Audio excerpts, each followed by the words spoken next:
Hello foodies, welcome to my channel.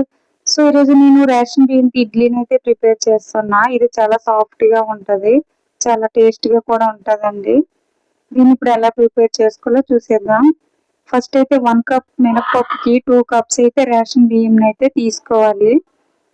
ఇది విడివిడిగా నానబెట్టుకోండి, లేకపోతే దోశ బ్యాటరీలో అయిపోద్ది.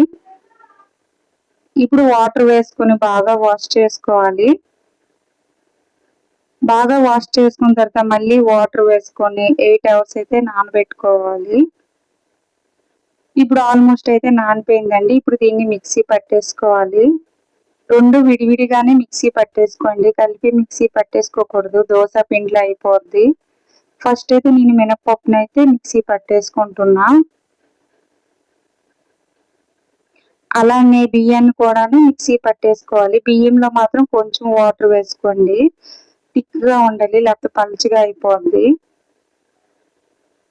ఇప్పుడు రెండు కూడాను కలుపుకొని మూత పెట్టుకుని నైట్ అలా నానబెట్టుకోవాలి.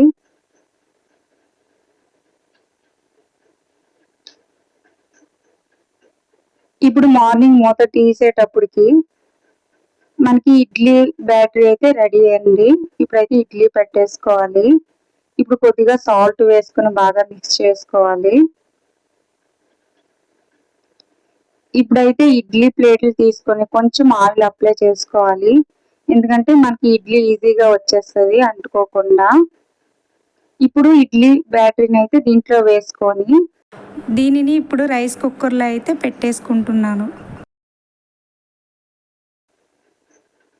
హాఫ్ అన్ అవర్ కుక్ చేసుకుంటే సరిపోతుంది.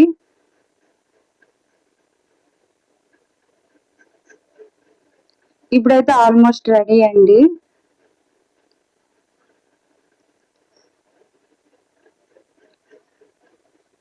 ఇప్పుడు దీన్ని బయటికి తీసుకొని కట్ చేసుకొని మనకి ఇప్పుడు ఆల్మోస్ట్ ఇడ్లీ రెడీగా అయిపోయింది. చాలా సాఫ్ట్గా ఉంటుంది, చాలా టేస్టీగా ఉంటుందండి. దీనికి కాంబినేషన్ ఏంటంటే టమాటా చట్నీ అయితే నేను తీసుకుంటున్నా, ఎందుకంటే మా ఇంట్లో టమాటా చట్నీ అంటే అందరికీ ఇష్టం కాబట్టి.